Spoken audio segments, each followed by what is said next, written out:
Գյուղապահարն այսօր ընդունել է Իրանի դեսպան Խալիլ Շիրղոլամուն և Էսրա միջազգային հիմնադրամի նախագահ Մորթեզա Ջավադի Ամոլիին։ Հանդիպման ընդգծվել է հայ և իրանցի ժողովուրդների միջև համագործակցության խորացման գործում կրոնական համայնքների կարևոր դերակատարությունը, ինչպես նաև միջկրոնական երկխոսության և մշակութային կապերի առավել զորացման անհրաժեշտությունը։ Ադրբեջանցի պատգամավոր Ազիզ Ալեկբերլին հայտարարել է, որ այսպես կոչված մեջբերում արևմտյան ադրբեջանցիների իրենց հայրենի հողեր վերադարձի հարցը պետք է դառնա Ադրբեջանի և Հայաստանի միջև խաղաղ գործընթացի շրջանակներում քննարկումների մաս։ Հայաստանի ղեկավարությունը պետք է հասկանա, որ անհրաժեշտ է հաշվի նստել տարածաշրջանում ձևավորված նոր իրողությունների հետ։ Կարծում ենք, որ Հայաստանի ղեկավարությունը պետք է ճանաչի արևմտյան ադրբեջանցիների իրենց հարազատ տներ վերադառնալու իրավունքը և չխոչընդոտի այդ գործընթացին, ասել է ադրբեջանցի պաշտոնյան։ Ալեկբերլիի այս հայտարարությունները վկայում են, որ պաշտոնական Բաքուն շարունակում է խաղաղության օրակարգի անվան տակ Հայաստանի նկատմամբ պահպանել հավակնոտ ու ճնշող քաղաքականություն։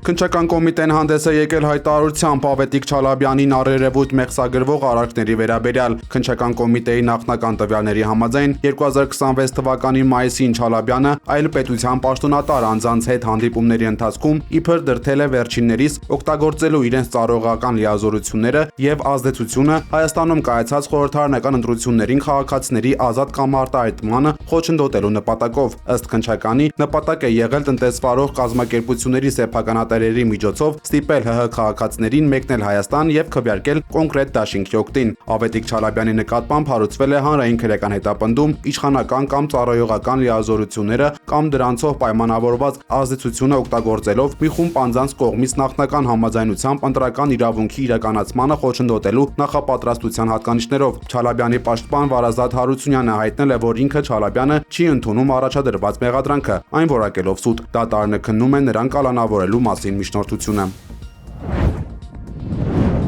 Սահմանադրական դատարանը որոշել է դատավոր Սեդա Սաֆարյանին թույլատրել մասնակցել ընտրությունների արդյունքների վիճարկման վերաբերյալ գործի քննությանը։ Ազատություն ռադիոկայանին սահմանադրական դատարանից փոխանցել են, որ դատավորի մասնակցության հարցը քննության առարկա չի դարձել, հետևաբար նա կմասնակցի ուրբաթ օրը նախատեսված նիստին։ Արդյունքում գործը կքննի 9 դատավորից 7-ը։ Սեդա Սաֆարյանի մասնակցությունը բացառելու պահանջով սահմանադրական դատարան դիմում էր ներկայացրել Ռոբերտ Քոչարյանի Հայաստան դաշինքը։ Քաղաքական ուժը հիմնավորել էր, որ դատավորը կողմնակալ է և բացասական վերաբերմունք ունի Քոչարյանի նկատմամբ։ Բացի այդ, դաշինքը նշել է, որ 2021 թվականի խորհրդարանական ընտրություններին Սաֆարյանը մասնակցել է Արման Բաբաջանյանի հետ նույն ցուցակով, իսկ Բաբաջանյանի Հանուն Հանրապետության կուսակցությունը հանդիսանում է ընտրությունների արդյունքները վիճարկող կողմերից մեկը։ Սահմանադրական դատարանի արտաքին կապերի բաժնից պարզաբանել են, որ սահմանադրական դատարանի մասին օրենքի 16-րդ հոդվածի 3-րդ կետի համաձայն դատավորի գործի քննությանը մասնակցելու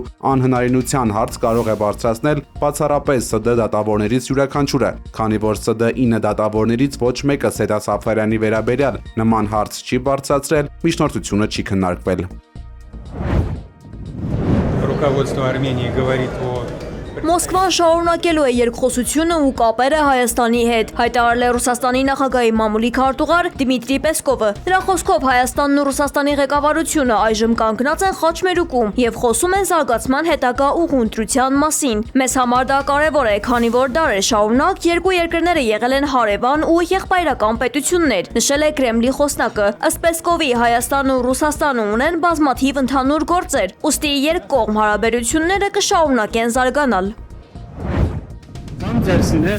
ümmetin zenginliğinin kaynağı olarak görmek Թուրքիան բարձր է գնահատում Ադրբեջանի և Հայաստանի միջև բանակցային գործընթացը և խաղաղության բանակցություններում ձեռք բերված առաջընթացը, հայտարարել է Թուրքիայի մեծ ազգային ժողովի նախագահ Նուման Քուրթուլմուշը Բաքվում Իսլամական համագործակցության կազմակերպության խորհրդարանական միության համաժողովի 20-րդ նստաշրջանի ընթացքում։ Նրա խոսքով Անկարան Ադրբեջանի և Հայաստանի միջև վերջնական խաղաղության հույս ունի։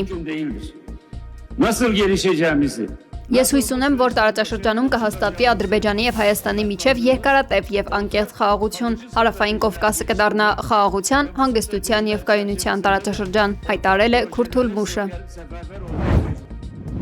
сегодня или вчера опять Киевская. Ռուսաստանի արտգործնախարար Սերգեյ Լավրովը ոչ ադեկվատ է անվանել Եվրամիության դիրքորոշումը, որում նշվել է, որ իրենք Ուկրաինայի կողմից են, չեն կարող միջնորդ լինել, բայց ցանկանում են նստել բանակցությունների սեղանի շուրջ։ Ասացեք ինձ, ինչ են նրանք պատրաստվում քննարկել նման դիրքորոշմամբ։ Նրանք պատրաստվում են կապիտուլյացիայի ակտ ընդունել Ռուսաստանից։ Դա բացարձակապես անլուրջ է եւ ոչ ադեկվատ, շեշտել է Լավրովը։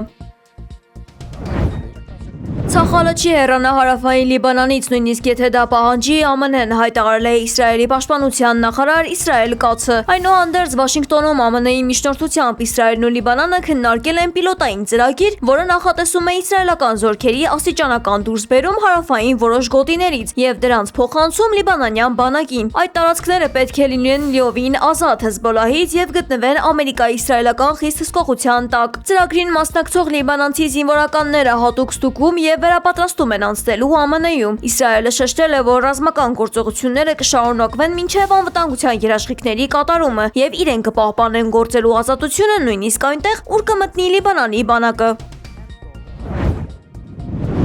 Թեհրանը ՄԱԳԱՏԵ-ի տեսուչների հարցը կքննարկի միայն այն ժամանակ, երբ ԱՄՆ-ն Կատարի հուշագրով ստանձնած իր պարտավորությունները, հայտարարել է Իրանի արտգործնախարարությունը։ ԱՄՆ առաջնորդ Դոնալդ Թրամփը ավելի վաղ ասել էր, որ ԱՄՆ-ն չի շարունակի բանակցությունները, եթե Իրանը ՄԱԳԱՏԵ-ի տեսուչներին թույլ չտա մուտք գործել իր տարածք եւ երկրի ղեկավարությանը հորդորել խելացի վարվել։ Իրանի փոխարտգործնախարարը X-ում գրել է, որ հարձակումների ենթարկված օբյեկտների եւ միջուկային նյութերի հասանելիություն տրամադրելու ծրագրեր դեռևս չկան։ Միացյալ Նահանգներում անցկացվել է ոսկե գմբեթ հակահրթիռային պաշտպանական համակարգի առաջին փորձարկումը։ Այսօր ոսկե գմբեթ Ամերիկայի համար նախագծի առաջին փորձարկումն անցավ լիակատար հաջողությամբ եւ ինձ համար պատիվ էր դրան անձամբ ականատես լինելը, հայտարարել է Պենտագոնի ղեկավար Փիթ Հեքսետը։ Նա եւ Պենտագոնի գլխավոր տեխնիկական տնօրեն Էմիլ Մայքլը մասնակցել են լազերային եւ միկրոալիքային զենքի ցուցադրությանը Նյու Մեքսիկոյում։ Ոսկե գմբեթ Ամերիկայի համար պաշտպանական համակարգի Հանուր արժողությունը գրեթե 175 միլիարդ դոլար է։ Այն իր մեջ ներառում է այն նույն հրթիռների տեսակները, որոնք օգտագործվել են Գազայում։ Փարիզում տիրող անոմար շոկի պատճառով Էյֆելյան աշտարակի մուտքը հայցելուների համար շուտ է փակվել։ Օդի ջերմաստիճանը Ֆրանսիայի մայրաքաղաքի որոշ հատվածներում գերազանցել է 40 աստիճանը։ Սա անակնկալի է բերել եւ հուսահատեցրել բազմաթիվ զբոսաշրջիկների, սակայն նրանցից շատերը նշել են, որ որոշումը հասկանալի է, չափազանց շոկ եղանակի պատճառով։ Էյֆելյան աշտարակի տնօրինությունը տեղեկացրել է, որ չեղարկված տոմսերի գումարը կփոխհատուցվի։ Իսպանիայի ամենաբարձր երկրաքերերից մեկում հրդեհ է բռնկվել, մարդկանց տարհանել են շենքից, հայտնել են լրատվամիջոցները։ Շինության բարձրությունը մոտ 248 մետր է։ Կրակը բռնկվել է 25-րդ հարկի էլեկտրատեխնիկական սպասարկման սենյակում տեղի ունեցած պայթյունից հետո։ Զոհեր եւ լուրջ վնասվածքներ ստացածներ չկան։